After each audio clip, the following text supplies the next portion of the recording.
Assalamualaikum warahmatullahi wabarakatuh, and good morning.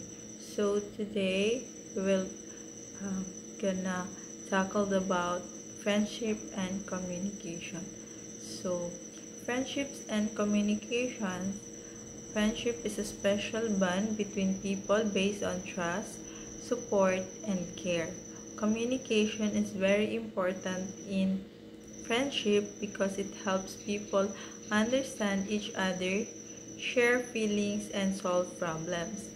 Good communication, like listening and being honest, make friendship stronger.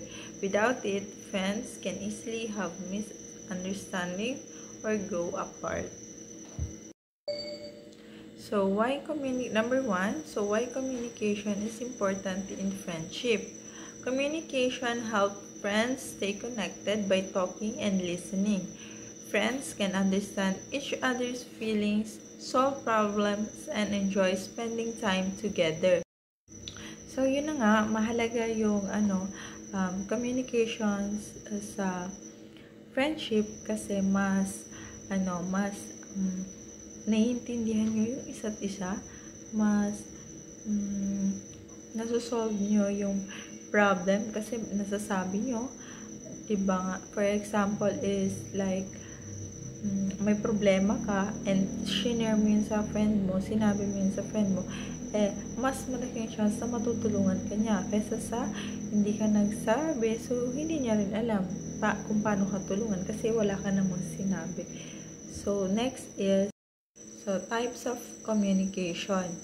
Friends communicate in many ways. They talk face to face, chat online, text, or even use body language like smiles, hugs. All of this help show care and build a stronger bond. So ayun na nga, maraming types ng communication ang pwede natin gawin. So, pwede yung face-to-face, online, no? Even, body languages. So, for example lang is, nakita mo malungkot yung friend mo. Yes, hindi mo na kailangan magtanong. Ihahag mo na lang siya basta. And nako-comfort siya nun. So, rin yan? Communication din yan. So, yung mga simpleng gesture, ganyan, yun, isa yun sa types of communication sa friendship. So, next is a pleasant to each and everyone. I am Mohar S. Manang. Number 3, problem in communication. Sometimes friends may not understand each other. That can cause argument or distance.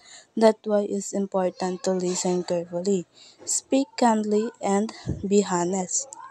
Minsan, hindi lubos na nagkakaintindihan ng magkakaibigan and hindi nagkakaunawaan ay pwedeng mauwi sa pag-aaway, sama ng loob or pagkakalayo. Kaya mahalaga ang maingat na pakikinig, mahinahong pagsasalita at pagiging tapat. Ang mabuting komunikasyon ay nakakatulong upang maiwasan ang mga hindi pagkakaintindihan at pananatili ang matatag na samahan. Number 4, how to improve communication. To be good friend, it's help to be a good communicator.